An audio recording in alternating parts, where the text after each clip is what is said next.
I'm with Evan Wong, the CEO and founder of Checkbox AI, and welcome. It's great to have founders. This is Founder Day here at Legalweek. It's day 3. It's Wednesday. Here we are. I can't wait to dig into like why you built Checkbox. It's like it's a busy market, and all of a sudden you like wake up. You're not like a tech guy per se, but you're a personality. You've got energy. You're fearless. I love that about what's going on in the marketplace right now.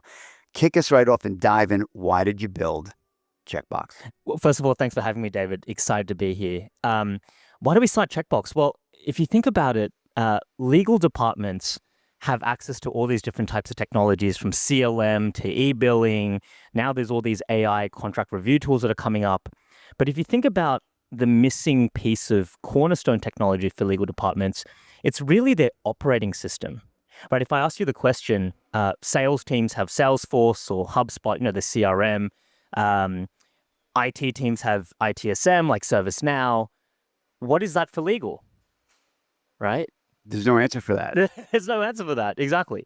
That's what we're building. We're building really the operating system for legal, the legal front door to help the rest of the business. It's the front door. Yeah, I love that phrase. Yeah, it's to help the rest of the business, whether you're sales, marketing, HR, compliance, come to legal, but do it in a way that doesn't disrupt the existing behavior, right? A lot of the, I think, old methods of solving it pre-AI required you to go to this form, fill in this arduous manual entry, and then it feels like a ticketing system.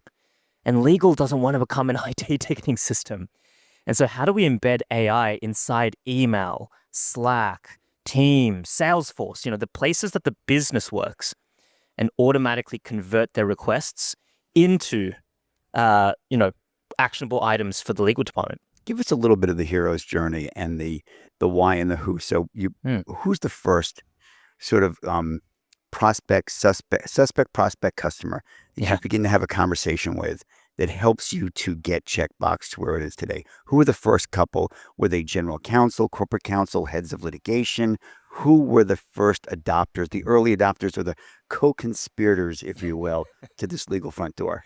Yeah, it was really legal operations. It was legal ops. Yeah. I think legal ops, they have this view of the legal department like running it like a business, understanding the process. Oh, you're going to go Connie Brenton on me, where I knew it. Connie's here, of course. Connie, shout out to Connie Brenton right here. Shout outs to Connie Brenton. Yeah. But it's really that, like, they have a view of the legal department that is beyond just the black letter law. It's how do we actually run an efficient business function, because that's effectively what legal has evolved into. From law firms to in-house solo GC to now really an integrated part of the enterprise. And legal ops just saw the opportunity that intake was so chaotic, so messy. There was no reporting. In fact, for most legal departments, if you ask them, how many requests did you get last month? Where did it come from? They wouldn't be able to answer that without maybe manually diving into everyone's individual inboxes or Slack channels and counting them. So it's a big operational gap. And where is Checkbox now? Are you at V.1, V.2, V.3? Where are you on this journey working with your earliest adopters? I would say we're probably at 2.0. 2.0. Yeah. Okay. Well, when we started, we were very much a workflow tool. Okay. So think kind of Visio, but the Visio diagrams turn to life. As soon as you map your processes, it turns into an actual interactive automated process. So we started, it's this idea of no code. I think it was a very popular term. It was almost like the equivalent of AI back in 2020, right? Everyone had no code. And what year did you get started? We started building the company in 2016. Nice. Okay. Yeah, went into market about 2019. It's not easy to build software that builds software, code, no code platform. Yep. So we're in market since 2019, and this no code approach to things allowed us to kind of help people, like lawyers actually, and we had GCs all the way up to the GC level build business applications like automated workflows with Checkbox. So we started there, and then we realized that actually self-service workflow was great, but what if a human needed to manage the work now? What if it couldn't be solved with self-service? What home can we give it? And that's when we kind of extended Checkbox beyond workflow to being the system of record, the matter record, right? So where is your first big break that you jumped the fence? So our first kind of big customer. I was born and raised in Sydney, Australia. We started the company there. We're now an American company, by the way. Because there's so many massive law firms in Sydney, Australia, right? Yeah. It's a small country, but with it's a good place to start, and it's a great place to grow up. But our first customer, and we've always been focused in the last few years on corporate legal, right? That's really our focus. And our first major corporate legal department that came on was Telstra. If anyone's ever visited Australia, that's kind of your maybe AT&T equivalent, right? Mm-hmm, mm-hmm. And so they came on board. They gave us a shot, and they really helped us define the product and develop this vision of the legal front door. And since then, it's really scaled globally. Now we have customers like PepsiCo, we have Hitachi, we have SAP, and many others that use Checkbox. A lot of Fortune 500 that run their legal department through us. And is it still the legal operations? Because I'm going to make a pivot. I'm going to drive a pivot here into emerging roles in the market, because I love the legal ops space and how it's emerging, evolving, and about to become a rocket ship, I think, for many people in that space.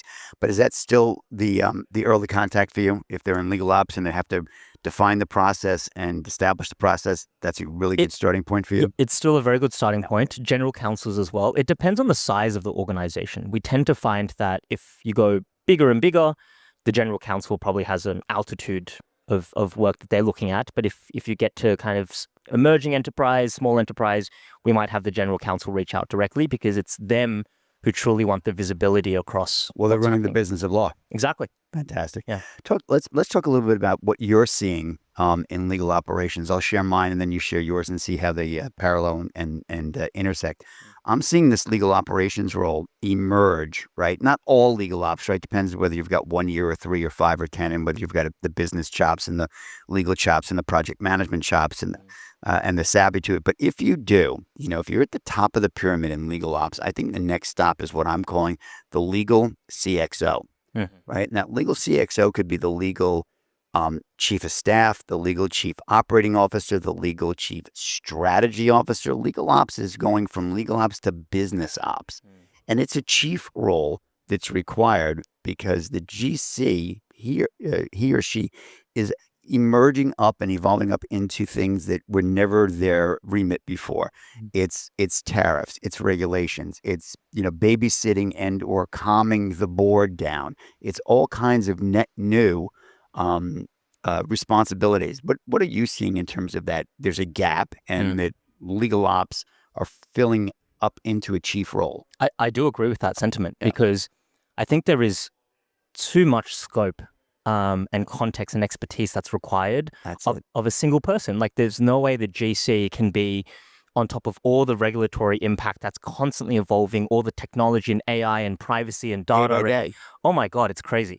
And now you've got a war. I mean, and the board is concerned about what impact does this have on our business. Absolutely. I think I heard of this the first time from what's the book called? It's by I think it's Andreessen Horowitz. He wrote a book, 0 to 1. I think this is where I first heard of the term. Like, there's the peacetime and the wartime CEO. And I think of the very same thing for the general counsel Absolutely. role. The GC is a role that gets pulled very quickly into wartime. And when you're in wartime mode, you can't focus on, you're very tactical at that point, right? You're putting out fires, you're solving things, and that's really the GC role for most part. And you need someone that's steady. As you say, the legal ops evolved kind of CX role to take the strategic lens, to build the foundation, to keep things steady, while the GC might be popping in and out from the peace room to the war room, right? Well, and so it's not the GC's role, I don't think, to run what I call the 4-car garage, right? The 4-car garage today is, what are the core 4? It's Claude, it's Copilot, it's ChatGPT, and it's Gemini. We can throw Perplexity in there and make it a 5-car garage if you want. I mean, but those core 4 and what's happening there and how those are mixing and matching. And we were talking about this just briefly before we got started here. It's Microsoft is now partnered with Claude and Anthropic for their Copilot for co-work, and I don't think we've ever seen that kind of partnership in 2 months. So Claude comes out with co-work, and Claude and Anthropic come out with Claude Legal. Is it Claude Legal or Anthropic Legal? It's Claude Co-work legal plugin. There you go. Okay. And so Microsoft says, if we can't beat them, join them. Have you ever seen that in your career before?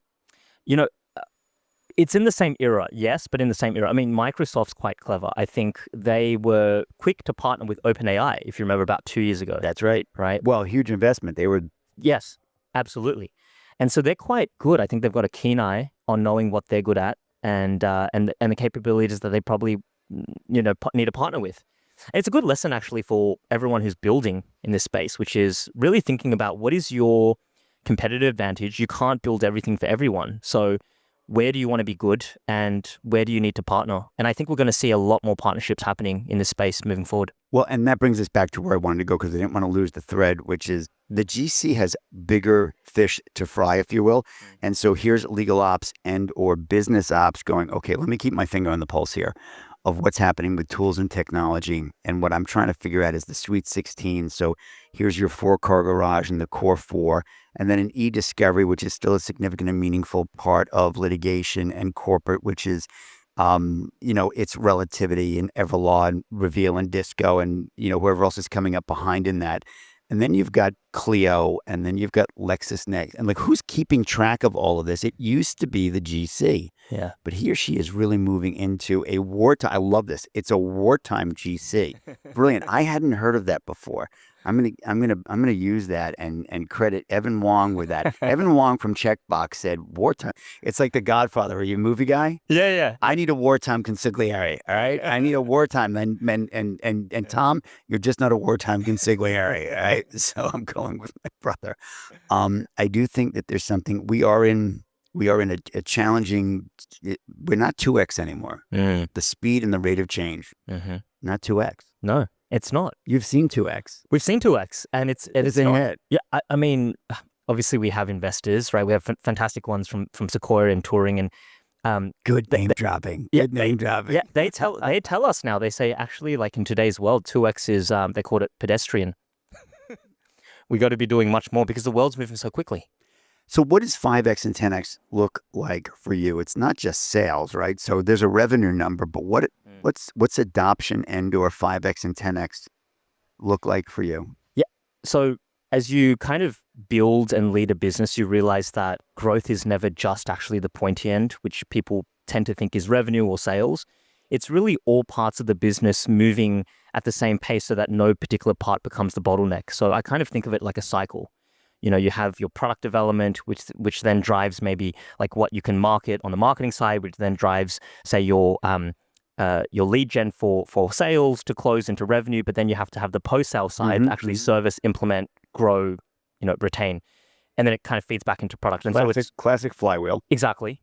And if any part of that is slower than the rest, then that becomes your bottleneck. And so I think when you think about like 3x, 5x, 10x, like it's not just investing, as to your point, in more sales. It's actually how do you do the same level of velocity lift in your product teams, in your marketing teams, in your customer success and implementation teams. So you really got to be thinking about it holistically.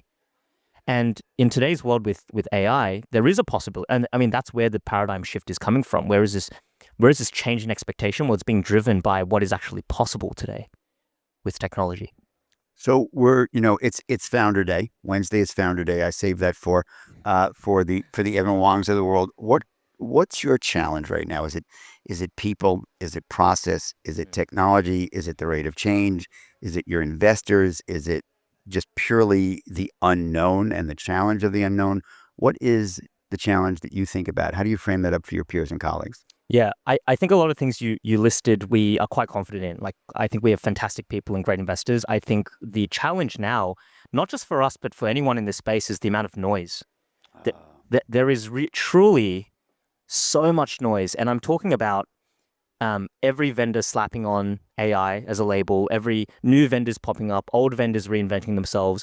There's just an explosion of choice and marketing spiel, and as a buyer, I do not envy them because it must be very confusing to know what is what and what even to implement today as a priority, especially when they're having mandates from their leadership to use more AI to integrate it with their workflows. But you have like 200 different options, and it's no longer even a competition within your category. It's now competition across the entire market because everyone's vying for the same attention and for the same budget.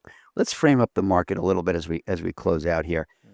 Is it a bell curve and crossing the chasm, or is it a pyramid, top, middle, bottom, in terms of the rate of change, adaptability, using, I'm thinking of, and I've said this to several other people, it's like middle school. And in middle school, you've got to try everything, right? Whatever the sport is or whatever the team is, you could be the chess club, the math club, the science club, or it could be, baseball, football, soccer, volleyball, swimming, fill in the blank. But your opportunity in middle school is to try as many things as you possibly can so that when you get to high school, you've like, I'm a swimmer, I'm a baseball player, I'm a volleyball player, I'm a chess guru, like whatever it is, you've chosen a swim lane, somewhere like, I feel like we're kind of in middle school right now.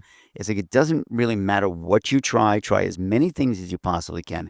Sign a 1-year contract, not a 4-year contract. How do you see it?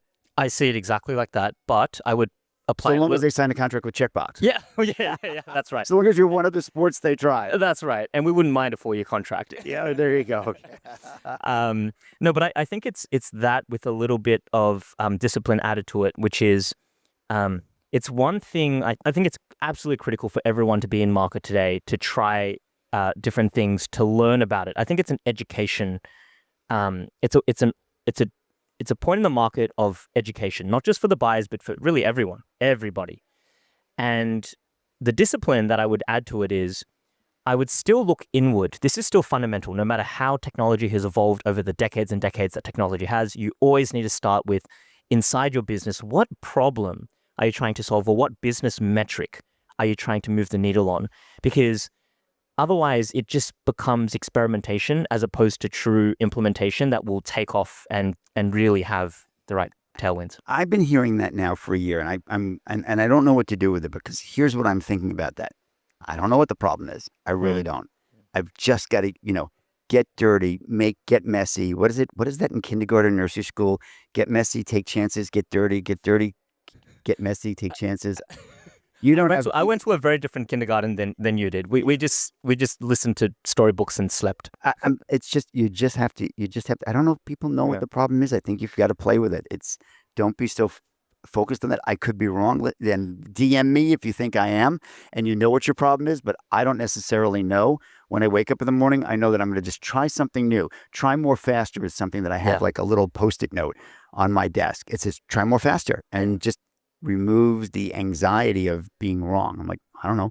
I could be wrong today. Oh, good. I'm wrong. I'm going to iterate. There is absolute truth in that, by the way, because I think your statement just now probably reflects most of the market, which is they're told to put solutions in place, but they don't really understand what problems they're meant to be solving.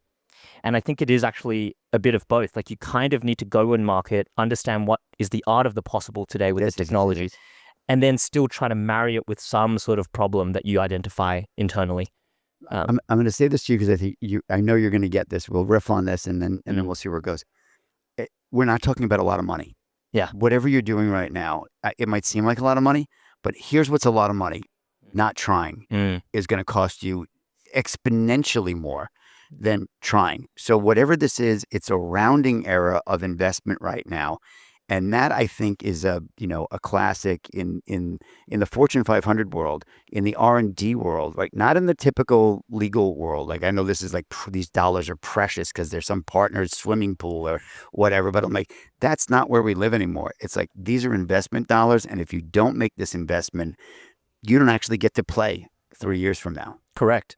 I think humans... I say that's smart. How do we smarten that up? It's a little rough around the edges. I think you did a great job. I think just a comment is, as humans, we just psychologically struggle, I think, to understand the cost of inaction, because it's a probabilistic... Cost of inaction. Right? It's because we're bad at forecasting and making tangible probabilistic outcomes, but and making the decisions today. But you don't realize until it's too late. You know, 1 year down the track, you're like, we are behind on everything. Like, there's increased pressure, not enough headcount, and you're stuck. And actually, the decision you had to make was 12 months ago. Have you ever been in an airport? I'm taking a hard right here. Yeah. Have you ever been in the airport and you've got a headache, and you go to you go to the kiosk and like the Advil's $4.50, Yeah. and you're like, I'm not paying $4. You've got a headache though. All right. Yeah. Like a headache is like a serious, I'm like, oh, I'll suffer with the headache instead of $4.50. Like, are you kidding me? Like I did that the other day. I'm like, $4.50. I'm like, no, I'm worth $4.50 to get rid of this headache so I can go back to doing what I'm doing. That's right. Exactly. And it's worse at an organizational scale. Oh my God. Because the organization feels the pain and it's made up of, thousands of people. And maybe you feel 1,000th of that headache, but actually the organization has this throbbing, pounding headache, right? Well, it's going to have a throbbing headache as you lose market share to those guys that were willing to pay the $4.50 for the Advil. 100%. I don't know if that's going to be a line or not, but we'll see what happens. I can see the T-shirt now. Buy the Advil $4.50. Yeah. Final thoughts. I've thoroughly enjoyed this exchange of ideas.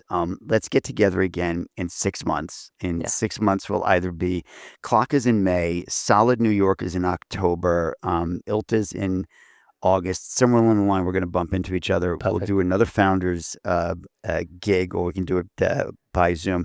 Final thoughts, predictions in the market of how fast things are going and what you're most looking forward to. It could be anywhere you want to go. Wow. Or your favorite band, or your favorite candy. No, not my favorite. I'm going to switch it. What's your favorite candy? Ooh, okay.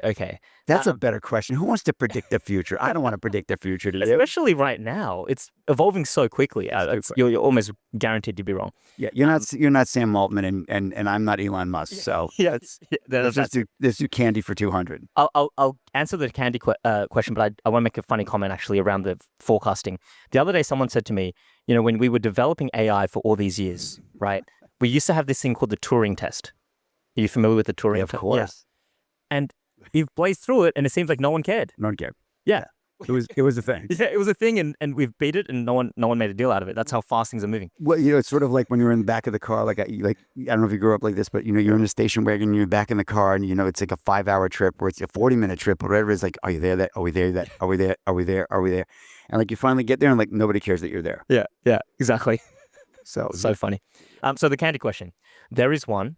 And people who have met me at conferences will know of this, and it's called a Tim Tam. A Tim Tam? I don't know Tim Tam. I got to get you a Tim Tam next time we meet. It's an Australian candy. And what kind of candy is it? It's like a chocolate it's like a wafered biscuit chocolate coated thing, but it's phenomenal. It's really, really good. And I usually Milk give chocolate or dark chocolate?